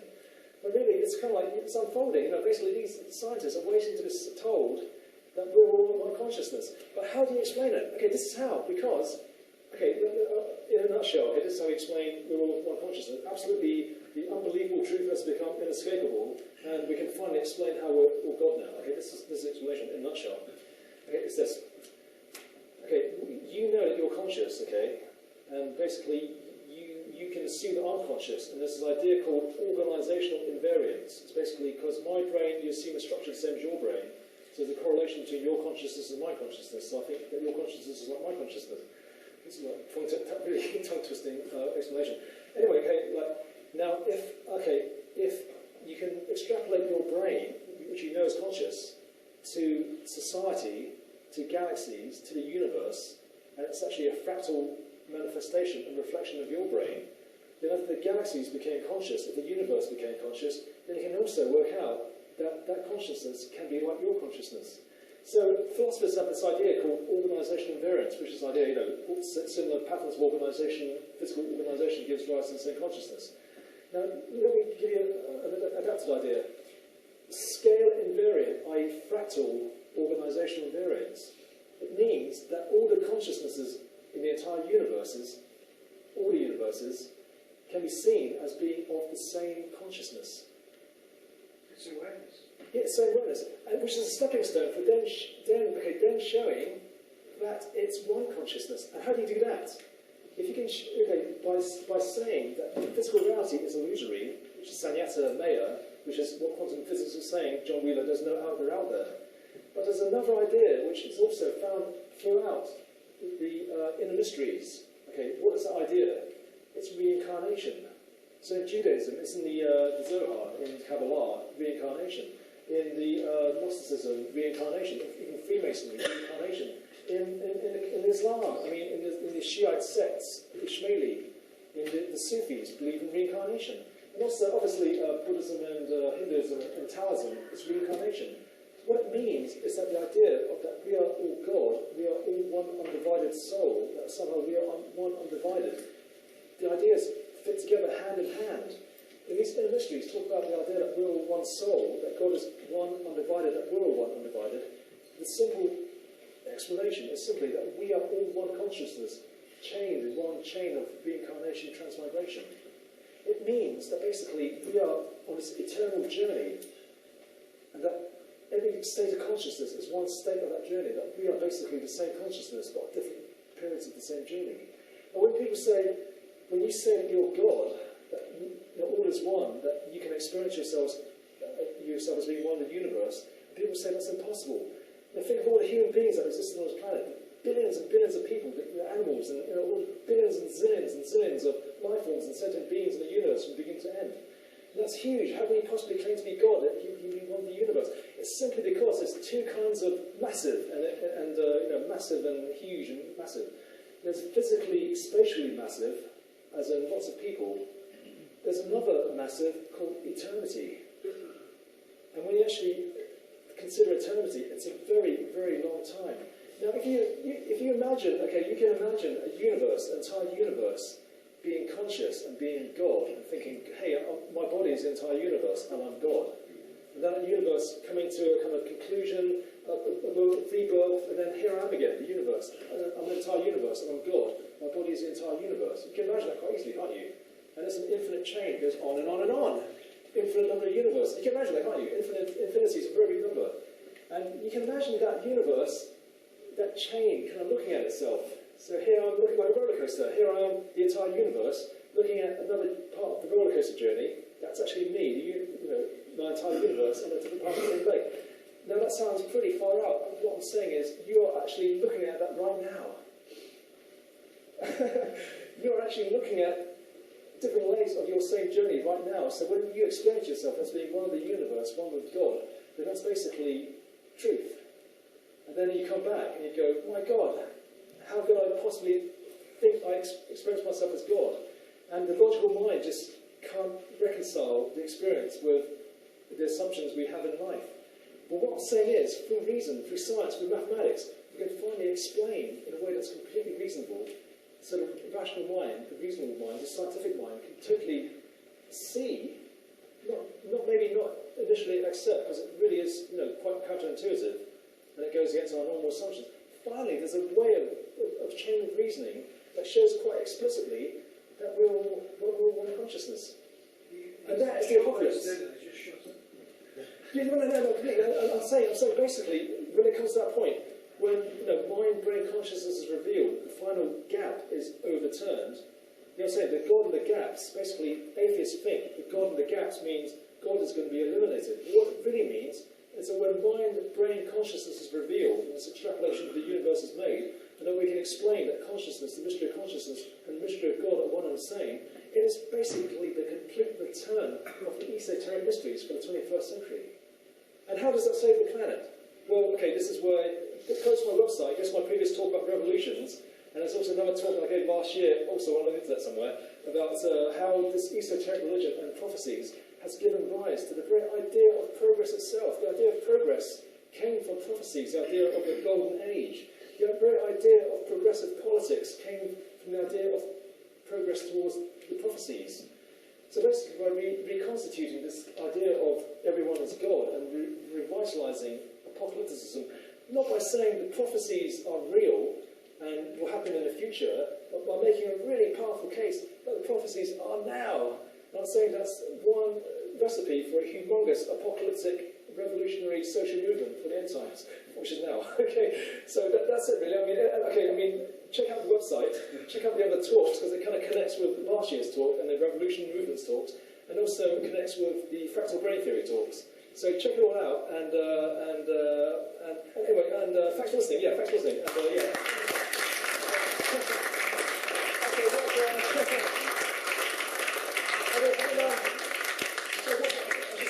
What I'll do is basically, I decided to structure this talk, so there's like an appendix to this talk, which I'll give now.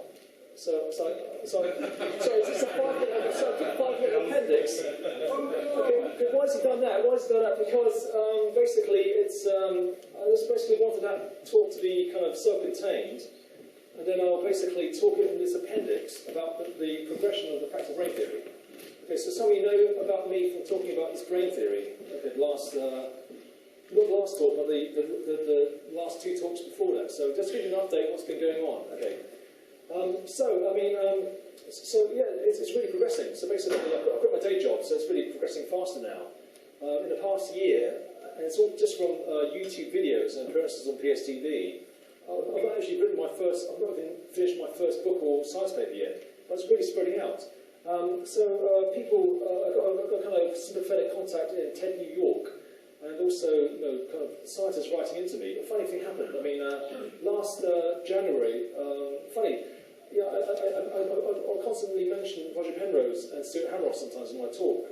But then earlier this year, in January, Stuart Hamroff wrote in saying, "Hey, guy, I like your ideas. Are you coming to my big conference in Tucson?" I said, "Well, no, because I work in a charity sector. I don't earn megabucks, and I had $3,000 to splash out on your conference, ticket and hotel bills and stuff. I probably spent on my kids or Soma or Nana. I wouldn't spend it on your conference." I didn't say that. I was hoping you'd give me the money. Anyway, synchronicity. I thought I was going to write some really impressive email, and they'd go, "Oh my God, it's so impressive! I want to write to a conference." Was that last sentence the mind of the brain? What's that? When you said, "Will you give me the money?" Oh no! It's he didn't give me the money, and I did other things. I was doing a full-time job, and I got distracted, and I forgot about this contact. And anyway, almost a month later to the day, another guy writes in saying, "Hey guy, I like your ideas, I saw your YouTube videos." And he says, "I come to this conference." But I said, "Well no, because my balance, my bank account kind of hovers between minus and zero every month." And I wouldn't, splash out that kind of money on your conference. Anyway, this guy's mega rich, and basically Californian multimillionaire, and a few emails later, he pays my tab. It pays for me completely, hotel bills, everything, flight, everything, go to the conference. And basically, so I go to this conference, and so I'm still a voice in the wilderness. I'm still relatively unknown. But this brain theory, I think it's right. I think it's basically correct. So basically, people are writing in. Often they are, artificial intelligence researchers, neuroscientists have been writing in, pretty steadily. And they're often like students and PhDs in universities. So it's getting out there. But I still haven't even written my first paper yet. And things are moving faster. I'm working on the software code to back up the brain theory, and things are far more developed now than they were a year ago, or 2 years ago, when the last videos and talks came out. I'll be actually giving my first proper talk in Canada, again, all expenses paid by a university in Canada, because some guy saw me in Tucson give my 25-minute presentation on the brain theory. So for the very first time, I'll be talking in Winnipeg, Manitoba University, to scientists, mathematicians, and physicists about brain theory and the cosmological ideas. So, yes, okay. So, I'm just breaking into the mainstream. So basically, people are taking me seriously now. You've got me a kind of transition time. And it's kind of funny because Winnipeg, I've been told, and looked up on the internet, it's basically the coldest place on the planet that's majorly inhabited with more than 500,000 people. So of all the places on the planet I can give a talk about the brain theory, I'm actually talking in the coldest place on Earth I could possibly give a talk. So that's what's mystical meaningless. I'm a voice in the wilderness, I'm coming in from the cold. So it's progressing, and just I'm not saying I'm going to save the world, but I'm saying I'm making a little contribution. That's why I basically made this as a kind of appendix. This is my kind of little personal mission. Yeah, I mean, it's happening. I mean, basically, brain scientists are kind of gagging for this unified theory of understanding the brain and mind, and they haven't got a clue. I mean, literally, it's a bit of academia, the way it's compartmentalised. And so I'm someone from outside academia who's working on this for 25 years, and I seriously believe that basically I'm right. And I'm starting to convince scientists and mathematicians, also in the mainstream academic departments, I'm right also. So I'm just breaking in. So I think, we all make our little contributions to the prophetic unfolding. So this is my little kind of fractal brain theory contribution to the apocalypse. Okay, that's a little appendix, anyway. When's Rupert Sheldrake coming to that? Yeah, it's finally settled. They actually practice propaganda. I'm not a front for any evil. Well, my friend in Ted, New York, basically, he wrote in saying, love my stuff. And he's more open-minded. He's quite a young guy. Wrote in Ted, New York. He actually said, basically, my colleagues are really close-minded. So basically, I think I can get a segment on TED sometime next year, but I'll have to talk purely about the fractal brain theory. And I think the stuff I talk about here will make me kind of controversial in those circles, definitely, yeah. But Rupert Sheldrake used to talk a lot in the church I used to work, St James's. So it's a kind of real kind of New Age centre. I mean, his morphic resonance fields talk about talk about this kind of like this idea that there's kind of purposeful morphic guiding of evolution. That's what we talk about essentially, isn't it? I mean, he's right. I mean, we kind of approach this truth from different directions. a very exciting development in recent years is just 2 years ago, there's an idea in quantum mechanics that's existed for 40 years. The mathematics is very nice, and it's not been accepted, but I mean, it's done by a very famous and very well-known physicist who's actually won a national award in America, so it's actually quite prominent. Now, it's actually experimental evidence has been found to support this idea. What it is this. Schrodinger's waves talks about a divergence from the beginning of time to the end of time, so things diverge to parallel universes. Now, what this idea in quantum mechanics is called time-reverse quantum mechanics, and the mathematics is impeccable. So it's absolutely stunning, but there's been no evidence to support it. But there's finally been one experiment done 2 years ago to actually back it up. And what it means is that basically, if you have the beginning of the universe emanates all these possibilities, all these parallel universes, what this time-reverse quantum mechanics talk about is a destiny wave, a complementary destiny wave that comes from the future backwards. Big Allosaurus. Sorry? Big Allosaurus. Yeah. I mean, it all connects together, doesn't it? I mean, all really kind of, all different ways of looking at the same thing. So it's basically, they even call it the destiny wave. It means that this idea of parallel universes, that all these universes exist. What this is saying, basically, is that the past is shaping these four divergences. So really, it's like the universe is converging to a set ending, which is far more satisfying than all these universes kind of diverging into nowhere. And if you believe in this destiny, kind of emanating wave, it's really supporting the prophecies.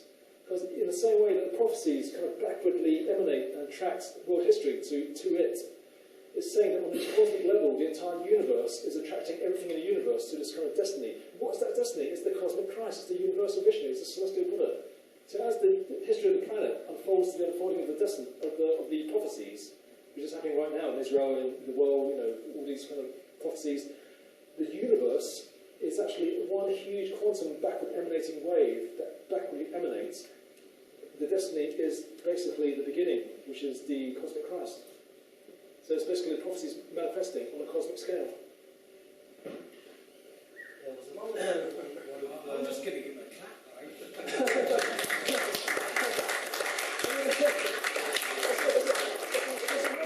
Science completely converging with mysticism, completely converging. Now, one of the things that brain theory talks about is basically forward emanating into possibilities, all things we can do. But it's also backward emanating of things, of our purposes, our goals, basically.